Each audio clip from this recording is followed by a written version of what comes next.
right? And how to make them sleep. Woo! Yay, I think we are live. Woohoo! Hello, everybody. Wait for some people to join us.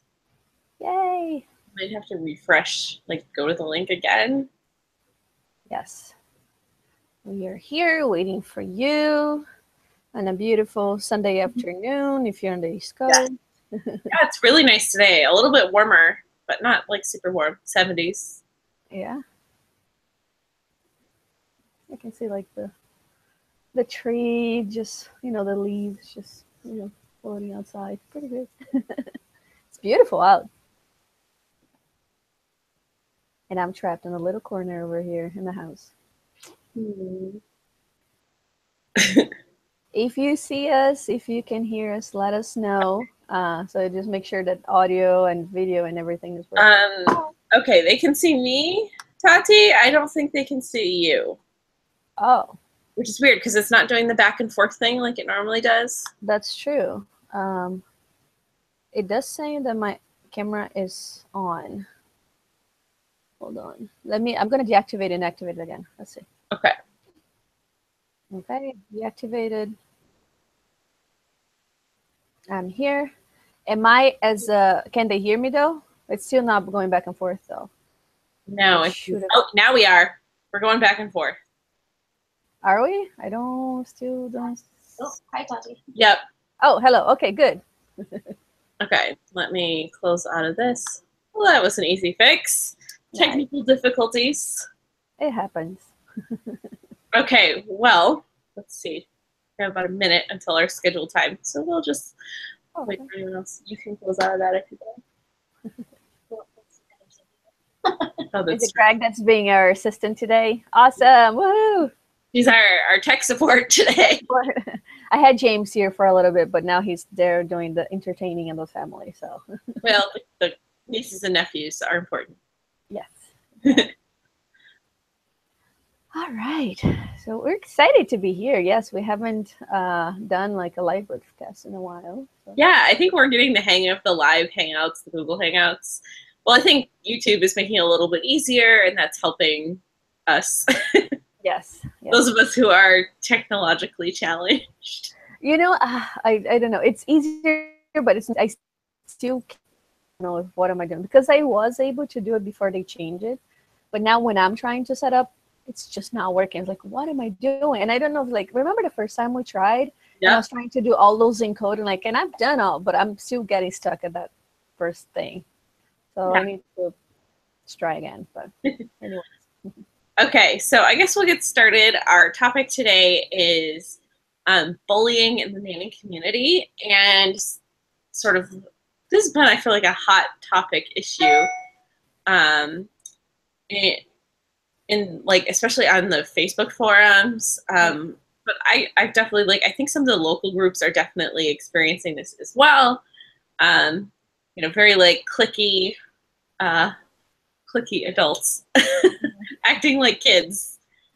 Yep. And the interesting thing, I was just when I was at the INA conference earlier this year, I was talking to various seasoned nanny, and she was telling me about how also you should see those nannies sometimes they don't have, because they don't have a workplace, they don't have like an isolated work, and this is a way that they're finding control, because yes, you have control over a child, but it's different. So you still have a lot of things inside, and the online community makes it easier for someone to just go there and and try to boss other people around or something like that.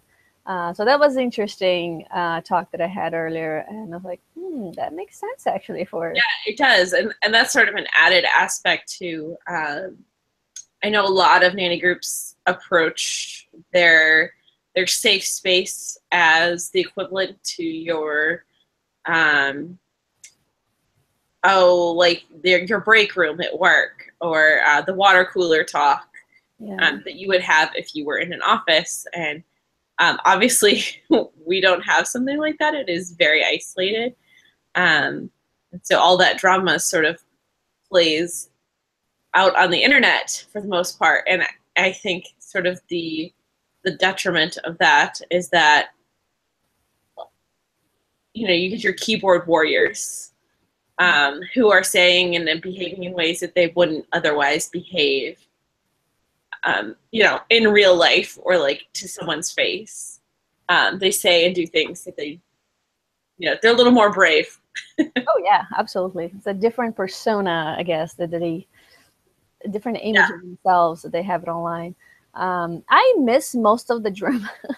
Like, I'm always out of the loop, and when I know like the Red exploded, like fine. So I hear about it, but I'm actually not there because as I said, like I even have someone else to actually manage my social media. Like I'm really not there to see what's going on. But I remember the early days, I guess. I think I'm still stuck on the part that it wasn't actually that bad. And the things I've been hearing lately, it seems that it has escalated and being like really, really bad. There are some things that are just like, I'm like, whew. I feel like telling people, and I feel like a lot of group admins do try and advocate for this, that nothing on the internet is private, no matter what. By now, everybody, everyone already learned how to do a screenshot. Maybe like 2 years ago, they were still learning. Nowadays, like everybody knows it. Yeah, I feel like this is maybe something in an interesting dynamic for my particular age, is that when I was growing up and when I was in middle school, the internet just started becoming like social media just started. Mm-hmm. And, I had parents who were very cautious about that. And I think that because I learned that sense of caution at just the right age, and definitely had parents who are on top of it, I think helped, because I am not like posting any sensitive information. I'm not like ripping on my bosses or like breaching my confidentiality clause in my contract in any way, shape, or form, in person or on the internet, but especially on the internet, because there's a paper trail. Oh yeah, absolutely. And I was gonna enter into something here, was like better not. But yes, we both know there's always paper trail, and and I think even nannies who are just a few years younger than me may not have had the same sense of caution. And I see a lot of 19, 20, 21-year-old nannies who are maybe leaking important private details about the family they work for.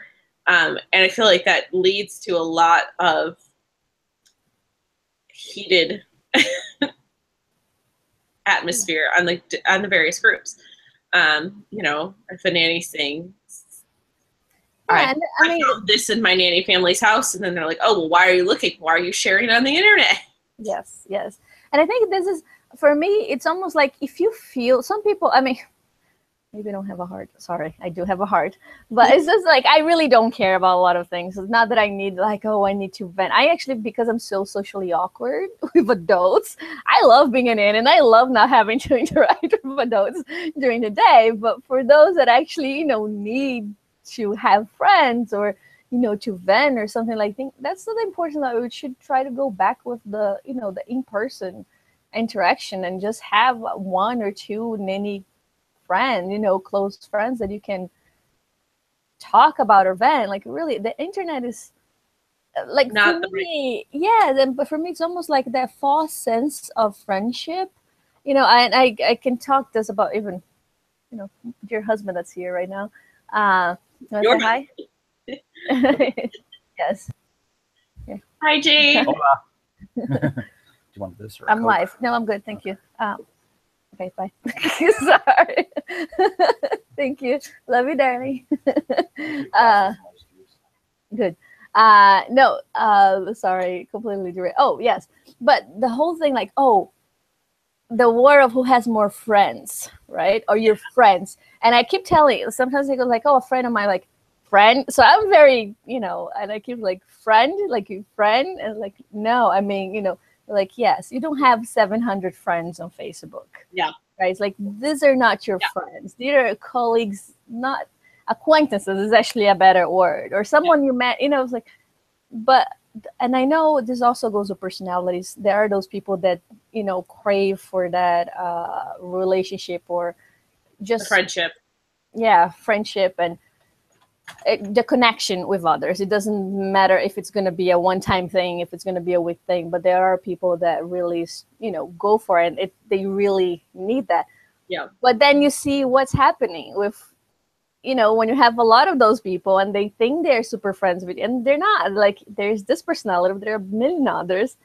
And when you put them together in an online, you know, environment where, yes, you can find them. We don't even know if they're the real name, to be honest. Yeah. Right? They feel pretty free to tell you whatever they want. They don't really care about you, what you're feeling. I mean, yeah. Yes, we get support, but how? I'm sorry, I'm true. I don't know, skeptical, and I just heard that, you know, Boston people are very skeptical. I was reading an article, it was very interesting. But I'm one of those very skeptical person. Like, I do care a lot about other people, in a number of scenarios. Like, and you know, I'm empathetic. There's stuff like that, but there's stuff that I really don't care. I don't care what you had for lunch. I don't care. You know, it's almost like, you can share if you want. I'm not one of those people like, oh, let me go online and just check, you know, who is it you want. You know, it's really like. I think sort of this generation of oversharing is leading to a lot of what we see with the arguments and the fighting and the bullying in these various groups. And because I think people have different levels of comfort with how much they share. Yeah. And how much they think others should share. You know, everyone's got an opinion. And I think when you get a group of like 4,000 or 5,000 people together, you're going to have a lot of opinions. Yeah. It's not just going to be A and B. You're going to have A, B, C, D, E, F, G, all the way through of different opinions. And, you know, we see this on a lot of hot topic issues that we know are like triggers for people having arguments. So like sleep training, car seats. Oh, man. How do you survive? I always think I always think of you when I see those posts. Like, oh, there we go.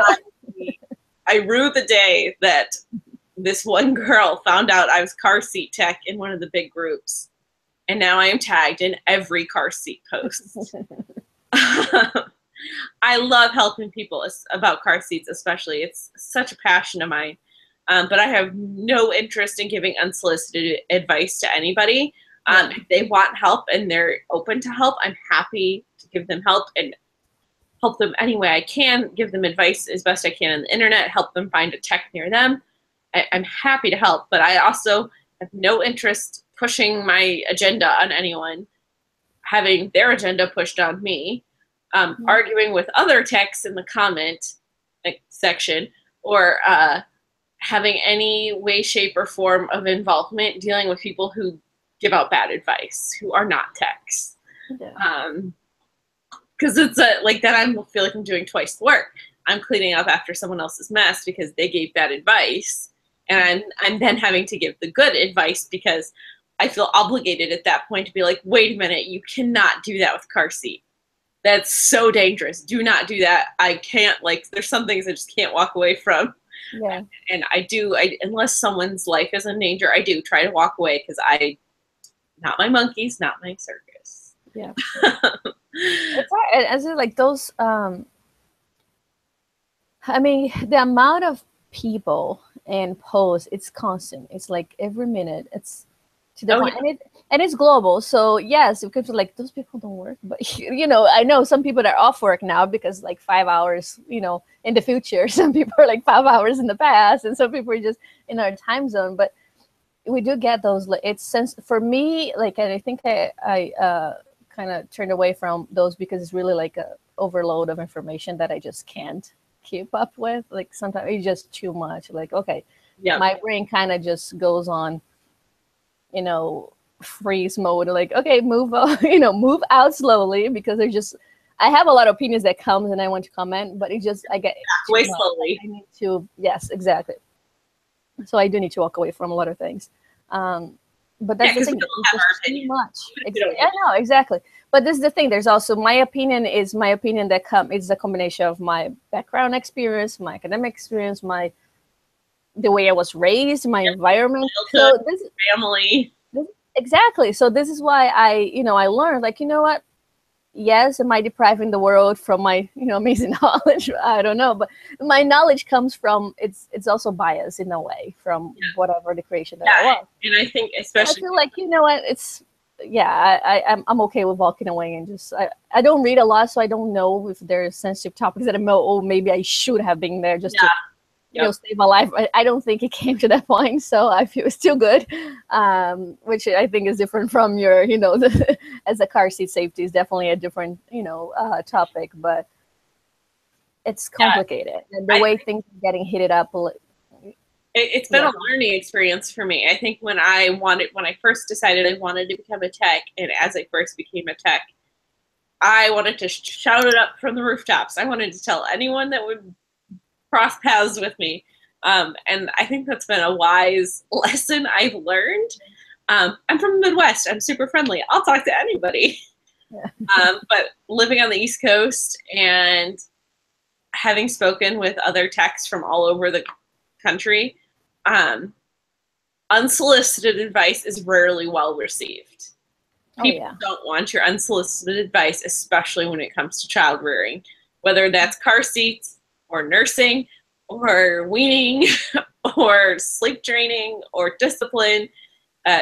Unsolicited advice is rarely well received. And I've had some people be like, oh, well, that child's life was in danger. I'm like, but really? Was their life really in danger? Were you like, they had hit a curb, would they have died in that car seat? Pick your battles. Yeah. And I think that's been an interesting learning curve for me, like learning when to speak up and learning when not to, and evaluating situations. And but I'm still passionate about what I do. I still want to preach it from the rooftops, but I only want to talk to people that want to listen. So. I know it's I mean, I had this like a while ago, even with when I decided to walk away from the what was the discussion about, pay, when they talk about immigrant nannies. And this is, yes, I still do a lot of work, and I like to think that I'm doing like a more how can I say, productive way of making a difference, I guess. So I'm organizing, and I work much harder. I work with other stuff, and I do the trainings where, even one by one, I want to train nannies to, better advocate for themselves, or, to present themselves as a professional nanny, right? So this way I don't have to pick every battle that comes, because I know, yes, a lot of people will agree with me, but a lot of people won't. And like, I'm one of those people, like, I don't like arguing. Like, if I can be pretty stubborn, and if I think I'm right, I'm right. Back for this. Yes. So it's almost like, I decide to invest my energy, let's say, in other ways than, picking fights with people that I don't know. And it's, again, as I always say, like, even with people that have gone through a lot of, stress, and it is a real thing. And, I've had friends who had to deal, like, I was bullied as a child, like, I turned out okay. Oh, yeah. But I grew like a really thick skin, so that's why things don't really get to me. But it is a real thing. But it's also like, my advice is always like, well, sometimes it tells more about the other person than you. So try to think always, where they come from. Insecurity is usually a big thing. Big thing. Security and trying to have power, over others. But I know a lot of people are way more sensitive than I can be, or, and just saying that it doesn't work. So we do need to. Yeah, I there are, since I first moved to Boston, the amount and number and variety of nanny groups has just grown exponentially. There's a group for like everything if you're a nanny now, which is great, because I have certain groups that I like being in for certain aspects of my life being a nanny. Some that are related to more like education based and like ideas and projects. And we have the Nanny Breakfast Club for organizing that. And my single nannies group for nannies that are single. I really enjoy that for like dating advice and like all that sort of things. But I feel like there are some groups out there, you feel like you get a few bad apples, right? And there are groups out there that are there for the purpose of organizing for the bad apples. Yeah. You know, they are there for the purpose of being mean. They are mean girls. For lack of a better term, I'm sure there are mean boys too. Yeah. But let's face it, most of them are mean girls. There are groups out there that are just there to be mean. And I think that the important part to take away from that is that as nannies, we need to be conscientious of what those groups are and what their purpose is and what that looks like to employers. People can see that you're in groups like that. They can see what groups you're in. Okay. But the thing is, most of those nannies don't have their real identity there. Yeah. Which is, again, but like the thing that scares me is just like these people are caring for children. Yeah. These children are role models, or these children, these nannies are role models, and you know, you can be. I don't believe that someone can be one completely thing online and one completely thing online, offline. I don't believe it. There's definitely, you know, you can tone down a bit, you know, and not be so mean, you know, offline. But I think if you have those traits that you so need to get it out or be that. Yeah, it's I believe like offline they're the same. Like how are they treating those kids, or you know, and even you know, I do have a little compassion. Like maybe that's what they're dealing with. Like maybe they're on the other side. Maybe that's what they're receiving when they go to work every day. Exactly. Yeah. You know, but even though like those are stuff that the kids are going to be exposed to. Yeah. This is what worries me. It's like, oh, we're getting to it's a new epidemic of, you know, the cyberbullying thing. It's a real thing. It is. You know, when I have to get on Facebook in the morning and I'm checking my personal Facebook, my friends, and communicating with friends and family, and I have to see drama happen the night before in a nanny group, and there was a nanny that received death threats. I'm like, wait a minute, seriously?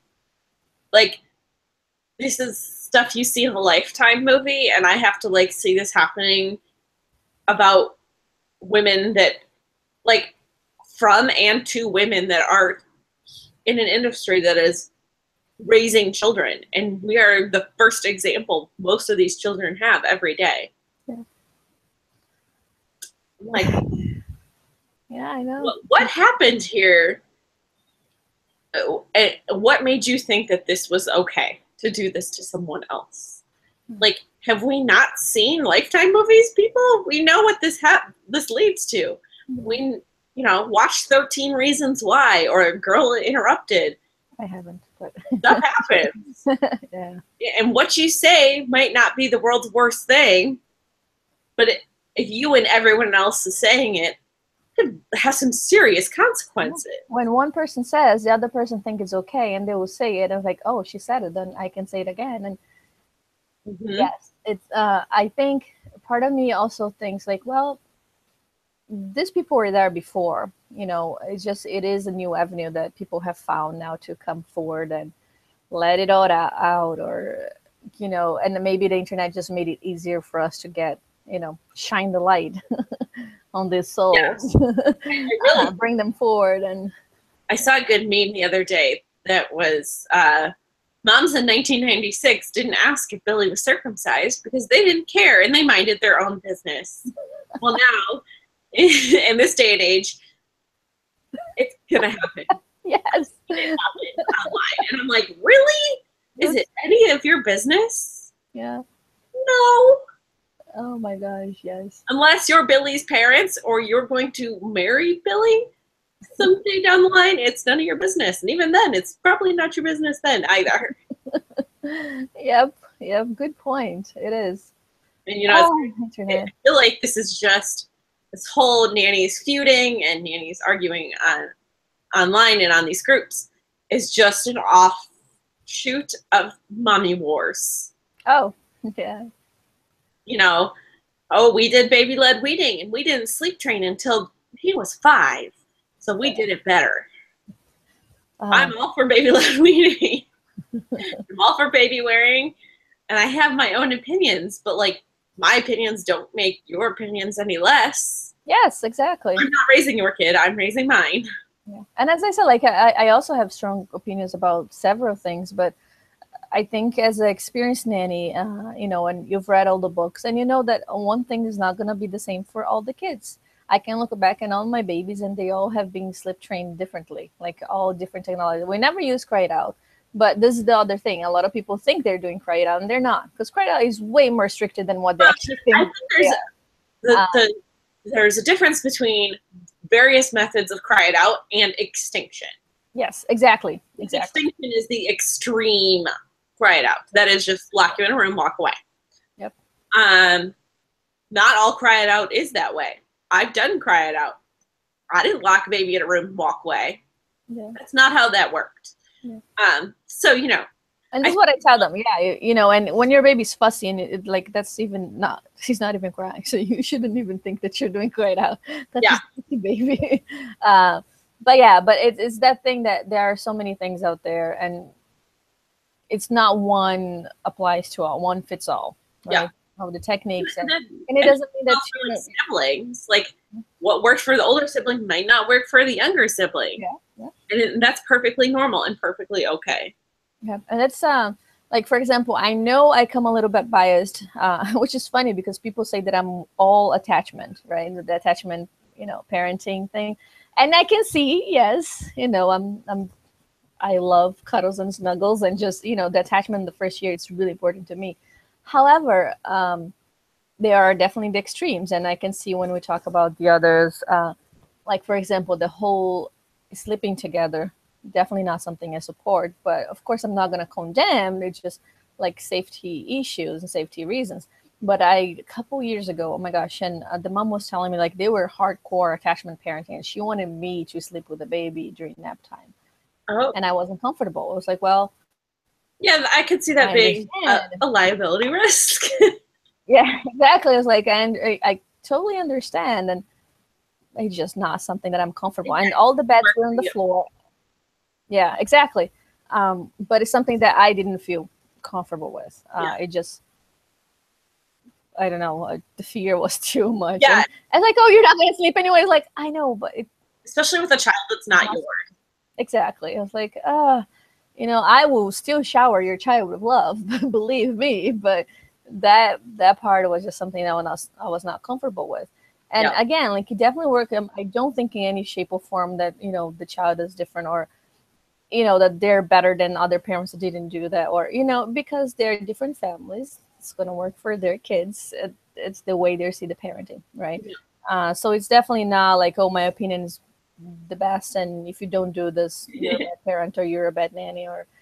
But it's hard when those, you know, people come into and try to point out, judge others that have different opinions than them, or just try to play bullying and say mean things, and shouldn't have done that, or you're a terrible nanny, or, you know.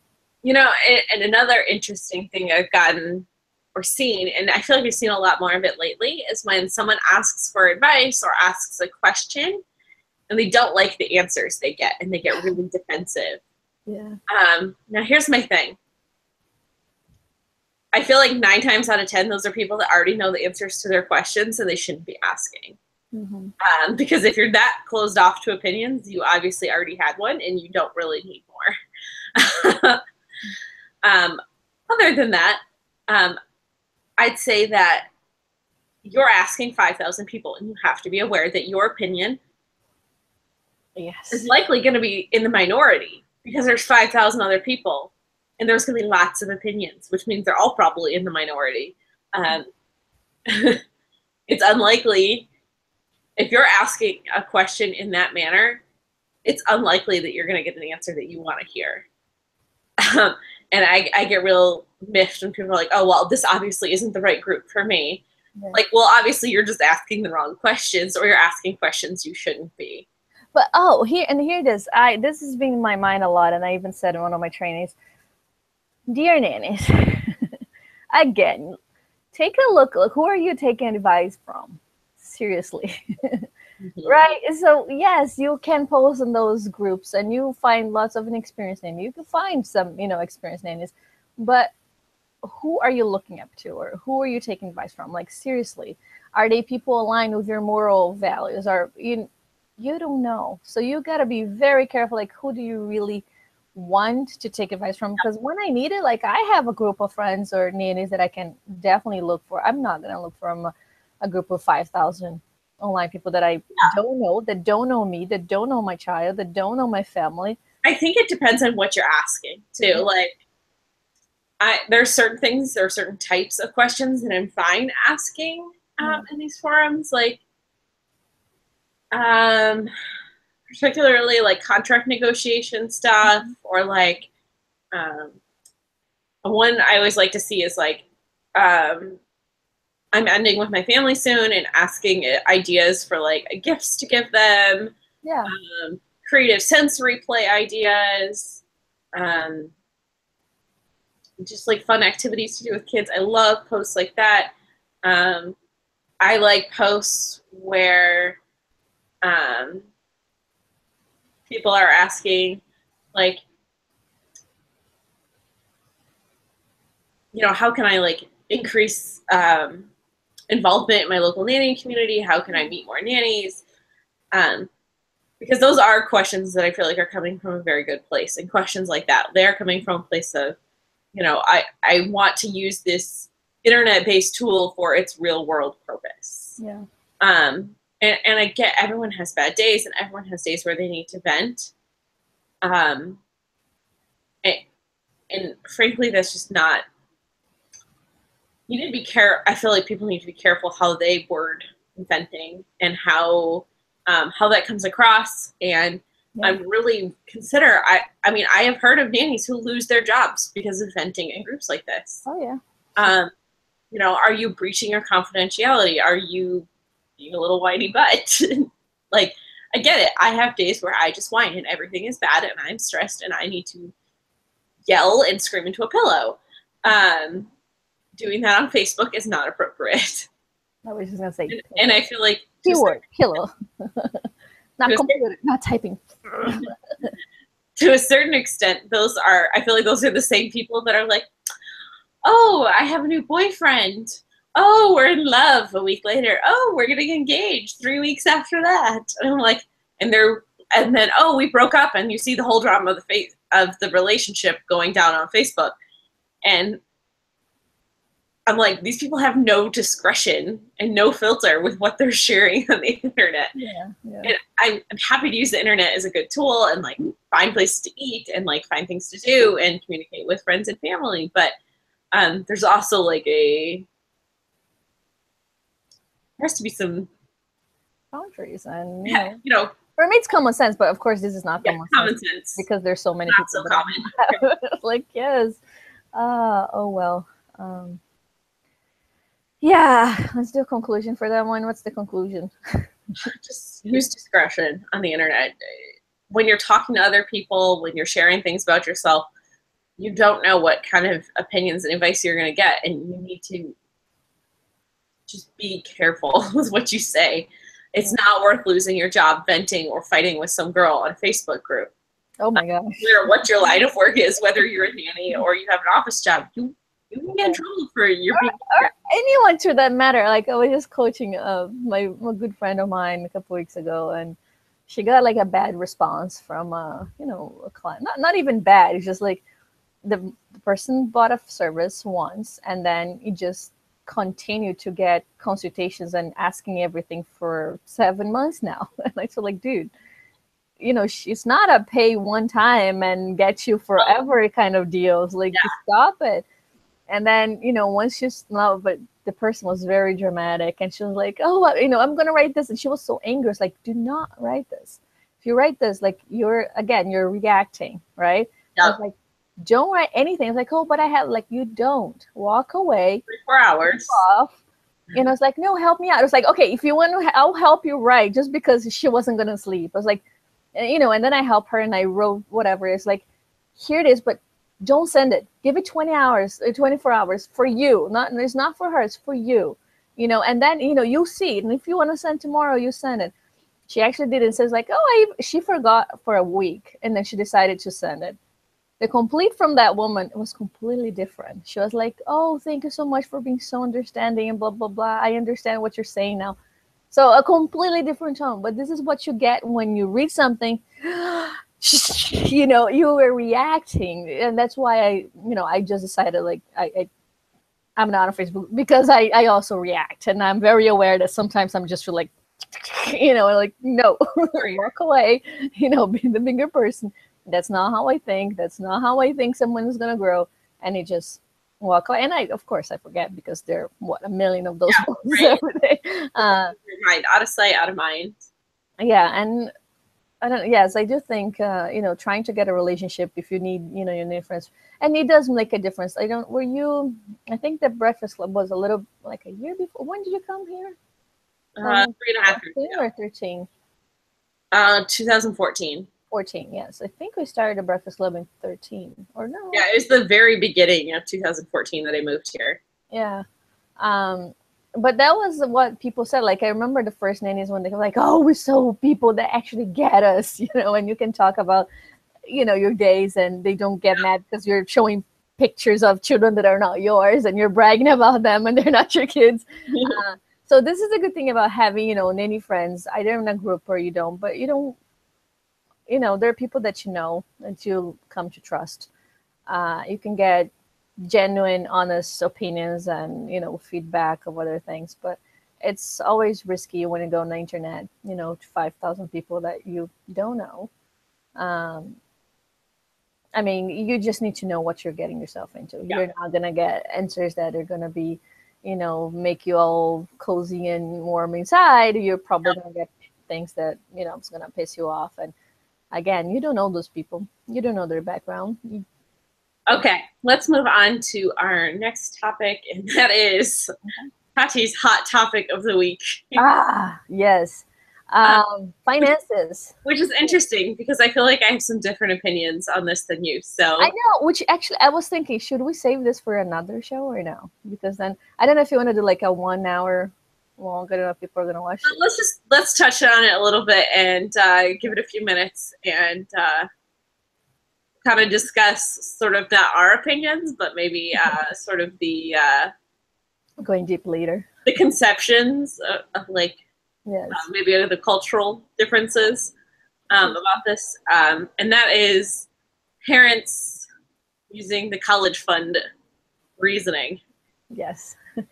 Parent and finances. And the reason why I was approached, I was doing the interview and they asked me about that because of the new movie that just came out, House. And I just watched it last night.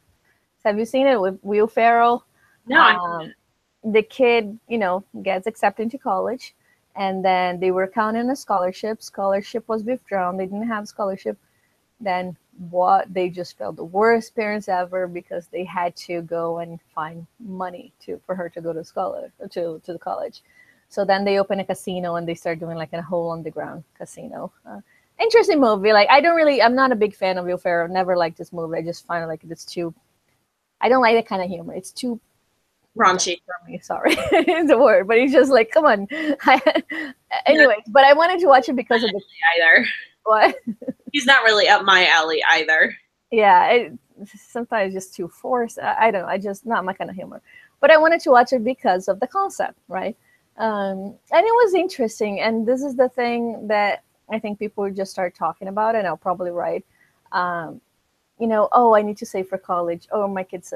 It's for me, it's just as I did a Facebook post and I said, like, is there a commandment, like a hidden American commandment to American families that you must provide, for your child's college? Like, is it a hidden thing that I'm not aware of? Because they do stress about it. And as I said, I've seen so many brats that are entitled and don't deserve it. And here's the thing. I know my biased opinion. I just realized, I just said it out loud a couple weeks ago, how I how I envy, or I have envied those that were able to go just to school, right? So that's something that internally I still didn't get over, because since I was 11 years old, I was a full-time student and a full-timer and overtimer worker, like my entire life. So I started working when I was 11. and I start working, and I don't have, you know, yes, I feel pretty entitled to say, or self-made, because I don't have student debt. Like, I pay my way through college. I slaved myself through college basically, because, you know, there were points that I was working 90 hours a week. Never in a million years I thought it was like my dad's job to have actually money for me, you know, or to have saved. It is just not something that we grew on. Now, believe me, my sister had her law school paid for my parents. Yes, my dad was a lawyer. They were more than happy to pay for her. She's a, shouldn't bring family here, like prime example, but, you know, entitled brat, because the day she graduated, she said, oh, great, now I can do what I really love. She wanted to do psychology. But because she knew that my parents would be more than happy to provide for law school, or, you know, make hell bend over to actually put her through law school, and they did. She took advantage of it, and she's not even a lawyer. She's still trying to pass the bar exam, but that was not in her heart, right? So this is what I get. It's like, I don't get how some parents are really suffering, and there's that stress that they really must and have to do it. It's like, I don't get that. And for me, it's almost like, what you need to provide is really like the basic education, right? Allow them to go to school. There's no, you know, and this also coming from a family, my mom and my dad, they actually didn't get to go to school when they were younger because they had to work, and they, you know, well, they did go afterwards, but work was always the primary thing. It was more important. So if my dad was 10 and they actually need to work more, then he was going to go to work instead of actually going to school. So that's what I have. I've been, you know, thinking a lot this week. Yes, but I'm sure you have different opinions. Go ahead. I think it's interesting. Obviously, you're not from the United States, so that gives you a bit of a different opinion. You grew up in a different culture. I think, as far as I see it, especially, I have older parents who are already in their 60s. They were almost 40 when they had me. I think, at least where my parents are coming from, is that when my parents went to school, you could work 20 to 30 hours a week and still go to school and pay for it as you went. Now you couldn't work 50, 60 hours a week and pay for school as you went. And I didn't go to like any big name school. I went to a small university in Michigan, and I did a year of community college prior to get all my prereqs. And I still, even if I had a very excellent job and worked more than full time, I could not have paid for school as I went. There just wouldn't have been any way for me to make enough money, especially without the education to back me up. Now, I did have the luxury of having parents that paid for almost all of my schooling, and the costs relating to books, housing, all that stuff, while I went to school. Now, I don't think that makes me an entitled brat, but I also don't think that that's the same case with everybody. I come from a pretty down-to-earth family, and pretty, you know, we were taught to be humble, and but that being said, I certainly went to school with people who were not that way, who were the entitled brat type of student who slacked off from class and didn't really put much work or anything into it, didn't ever have other jobs. I mean, despite the fact that I didn't pay for school, I still worked 3 out of my 4 years through school and every summer. And I still worked very hard in school. I worked 2 jobs my senior year, and I worked my tail off, and I worked really hard in school. But I come from a family with that type of work ethic, and I don't think that's the same with every person. On the flip side, I saw kids there on scholarship who were on both sides of that spectrum as well. Kids who worked very hard, and kids who didn't work at all. Or did the bare minimum. Yeah. And as I said, like, I don't want to generalize that. Sometimes it just, if you can provide, of course, why not, right? Why not? You wouldn't. But also, why not? Well, you also don't want to push down the throat of your kid, like you're going to school and this is what happens a lot, right? Yeah, and it's the thing also that, you know, the parents don't see, like, well, and then they're complaining about their kids, like, you're pushing them to them. They're not going to value. And that's also the problem that I said, you know what, that I've been, you know, it's on my mind because right now I'm making what, you know, a community college professor would make. You know, I actually applied for, you know, to teach at there's a, like a community college here in the South Shore. I forgot the name. And the pay was less than, well, it's about what I'm making now. So technically I was like, yes, you know, if you, I've been saying lately, the first 3 years matters most, right? So like if you can provide, why don't you give, like, these are the, you know, the groundwork, is the head start for your kids. Then why don't you start with that mentality, investing on the beginning, right, in the first 3 years with a great childcare provider, someone that knows what they're doing. Get on at college.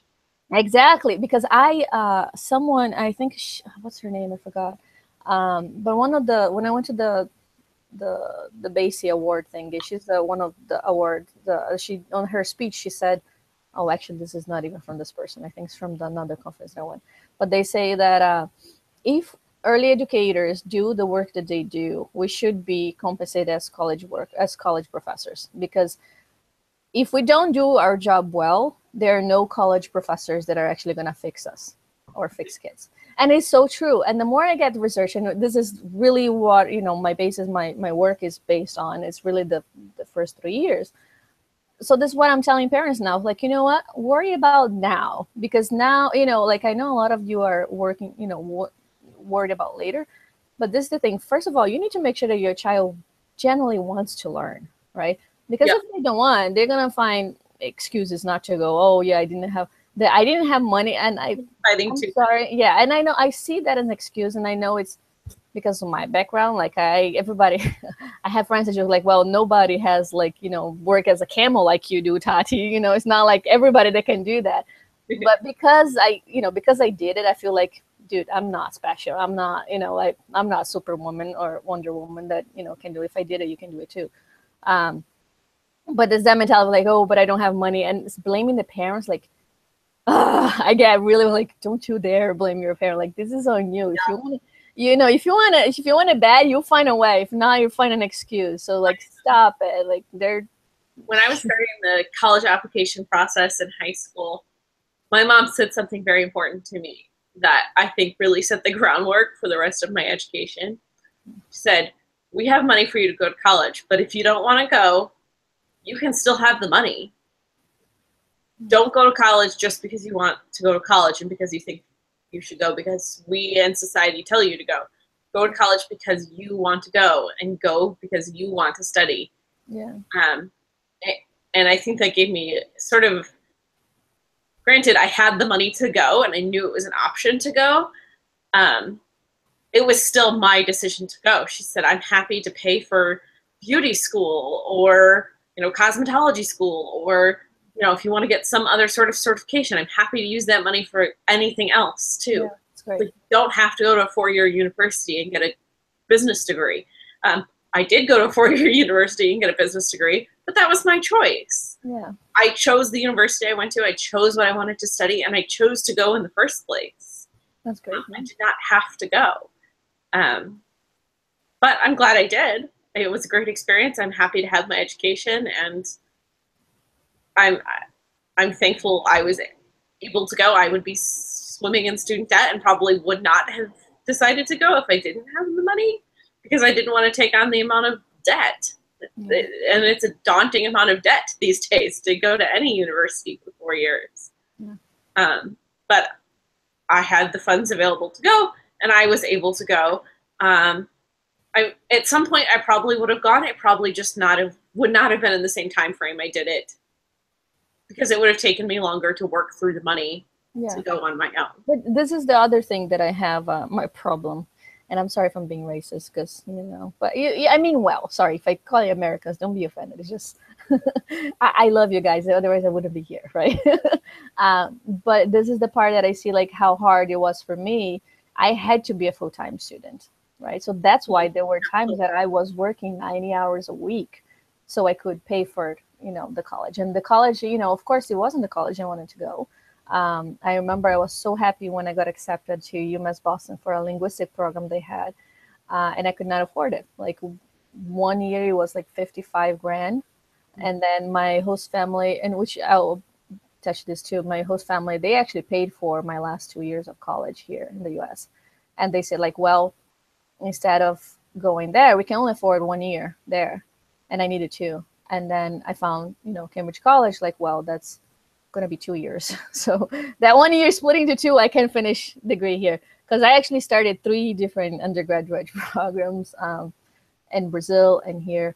And as I said, like I did have help, of course, from my host family here. Otherwise, which I can't say otherwise I wouldn't have gone. That's not a lie because you can see I still went to school, to grad school twice after that. Yeah. But again, I acknowledge the the help and how the jump start and the head start, especially when I came back.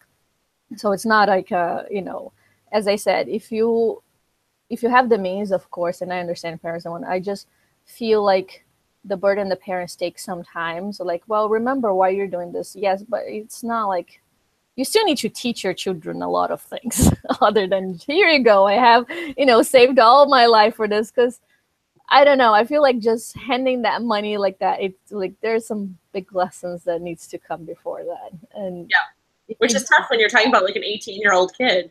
Exactly. I mean, for me, it's hard. I mean, of course, I'm not generalizing, but you need to think like, well, are they going to value this money as much as you do? Are they going to see how hard you've worked to save all that? Exactly. Yeah. So they do. I do feel like they need to be very down to earth and honest with families and don't feel bad. That's what I was like. You shouldn't feel bad if you can provide for your for your kid. Like, and that was really my biggest thing because I was talking to this family and. This is like a long time ago before, and this is what brought me up to when I was doing the interview, and they felt so bad, and I was like, don't put that on you. I know it, I understand we want to do, everything to our children. We want to give them the best and everything, but this is what I started thinking, like, you know what, if you can afford like a great nanny, then, you're doing it's huge. It is huge, like the jump start you're getting. And you have years to figure out. Now, of course, every financial advisor or whatever is going to kill me because I'm saying like, yeah, you have years to figure out your college finance for your kids. But again, you shouldn't be you. Is that there's a big social pressure on parents. Like, get them into the right preschool, get them into the right elementary school, then get them into the right high school and the right college. And, they're not thinking about the other things that are involved. Yeah. School is important and college is important if the kid wants to go. But if you're spending all that money on a kid that doesn't want to go to college, then you just have an unhappy kid stuck in a school he doesn't want to go to, throwing money away. Yep.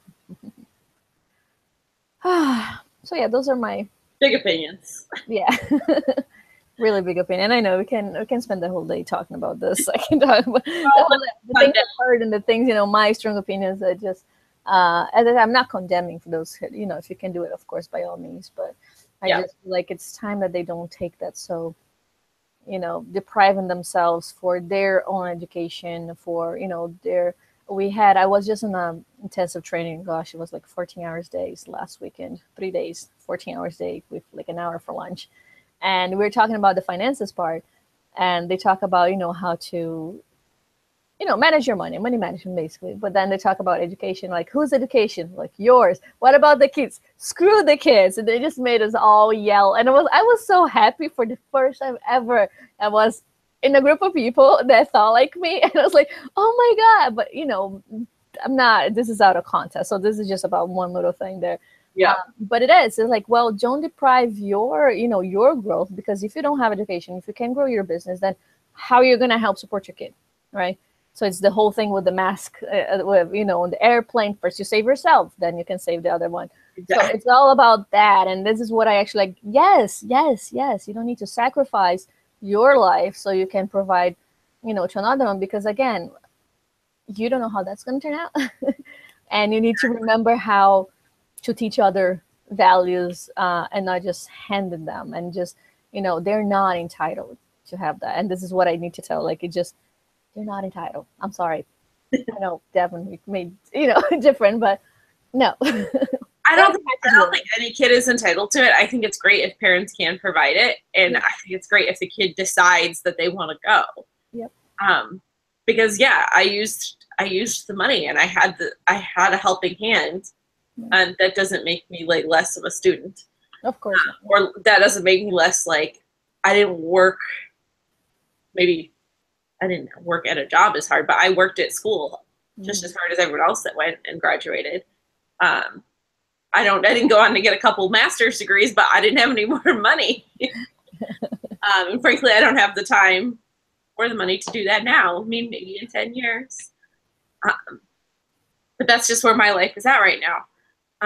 And frankly, I don't really have the desire at the time to go do that. So if I don't have the desire to do it, it's not going to happen. Yep. It's not about doing because someone else is doing, of course. Yeah, I have to want to do it. Yeah, of course. That's what it comes down to. Okay, well, this has been a good chat, but it's Sunday. We should enjoy our weekend. Yes, time with our family. I think they notice I'm missing, but I'm gonna just go check it out. You're hard to miss, Thaty. Yep, 7 a party downstairs, and I'm here, and I'm supposed to be part of the party because my birthday is also this week. Happy birthday, Thaty! Okay.